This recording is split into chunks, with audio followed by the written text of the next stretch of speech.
party denies that former leader has flown to U.S. to help Republican nominee prepare for second debate with Hillary Clinton. Ukip has denied reports that Nigel Farage has flown to the U.S. to coach the Republican presidential nominee, Donald Trump, for his next debate with Hillary Clinton. Farage hinted in his farewell speech at Ukip's conference last month that he might return to Trump's side following an appearance with the Republican candidate in August, saying, "Who knows, I may even go back to the United States of America at some point." Ukip sources at the conference also confirmed Farage would travel to the U.S. to help support Trump before the election. It had been reported that Farage, who announced he would step down as leader of Ukip less than 2 weeks after the country voted to leave the European Union, left for the U.S. after the first presidential debate, which it is now widely accepted Clinton won. A Ukip spokesman denied the reports but did not confirming or denying if Farage would be heading to the U.S. in the future. In August, Farage appeared alongside Trump at a rally in Mississippi, during which the Republican nominee likened his presidential bid to the Brexit campaign.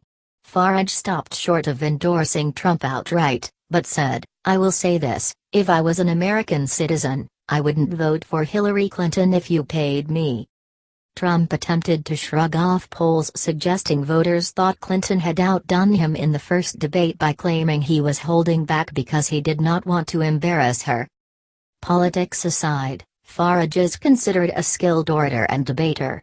In the days leading up to the June EU referendum vote, the then Prime Minister, David Cameron, refused to debate with him, agreeing only to appear on the same program. And following a one-on-one televised clash with former Deputy Prime Minister Nick Clegg on the issue of Europe, polls suggested viewers were swayed by Farage. However, Farage would be unlikely to steer Trump away from making outlandish and controversial remarks, to which Farage is no stranger. In debates, speeches and radio station appearances, the former Ukip leader has called for immigrants with HIV to be banned from Britain, said he would be concerned if his neighbors were Romanian, suggested breastfeeding mothers should sit in a corner, and said women were paid less because they were simply worth far less. Trump's unhappiness with coverage of his widely panned performance in the first debate showed.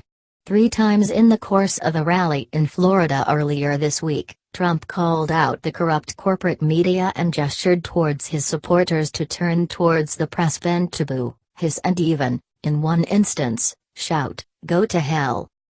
Farage's involvement is part of Trump's latest strategy that centers on his new campaign chair, Stephen Bannon. Bannon was the head of the right-wing Breitbart website before Trump hired him, and is an enthusiastic supporter of Brexit.